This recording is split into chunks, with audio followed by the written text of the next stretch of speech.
संजय राऊताला सकाळी बोलण्याची सवय लागते, ते बोलत असतात. ते म्हणतात की फक्त भाजपचे उमेदवार बिनविरोध अविरोध कसे काय निवडून येतात. भारतीय जनता पक्षावर जनतेचा विश्वास आहे, मतदाराचा विश्वास आहे. जनमत भाजपाचे आणि महायुतीच्या बाजूने आहे.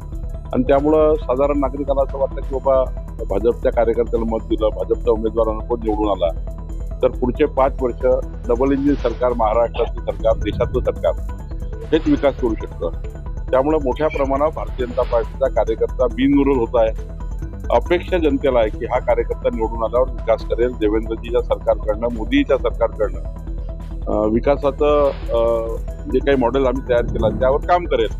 म्हणून लोक आमच्या बाजूने आहेत, लोक विड्रॉ करतायत, भाजपाला समर्थन देत आहेत, अनपोज करतायत. हे काही दमदाटीनं होत नाही. आजकाल दमदाटी चालत नाही. आणि त्यामुळे हे सर्व हृदयातून मनातून केलेली ही कृती आहे. आणि त्यातून मग आम्ही अनपोज निवडून येतोय. मला वाटतं मी तिथल्या जनतेचं, तिथल्या उमेदवाराचं, ज्या ज्या उमेदवाराला अनपोज करण्याकरता ज्यांनी मदत केली त्या सर्वांचा आभार मानतो. पंतप्रधान नरेंद्र मोदीजी येणार आहेत मुंबईत प्रचाराला. आपल्याला कोणी सांगितलं? चर्चा काही लोक कार्यक्रमाला मला पूर्ण दौरा माहिती नाही, पण मोदीजी कार्यक्रमाला कुठल्या तरी येणार आहे असा त्या ठिकाणी दौरा आहे. पण मला असं वाटतं की अजून त्याचा डिटेल घ्यायचा आहे. मला वाटतं की मोदीजी वगैरे या प्रचाराच्या याच्यात येतील का अजून मी त्या ठिकाणी मला बघावं लागेल. मी अजून बघितलेलं नाही.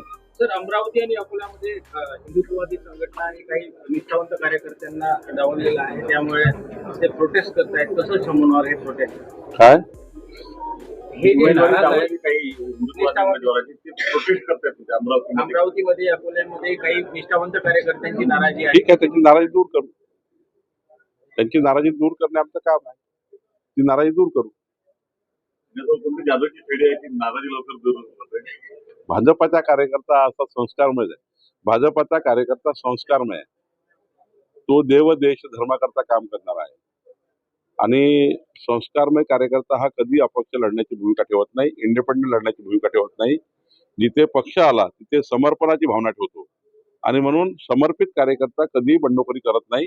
समर्पित कार्यकर्ता हा पक्षाचा आदेश ऐकतो आणि पुढे जातो. मला असं वाटतं भारतीय जनता पार्टीचा कार्यकर्ता आदर्श कार्यकर्ता आहे, ज्यांच्यामुळे आज हा पक्ष इतक्या उंचीवर पोहोचला आहे.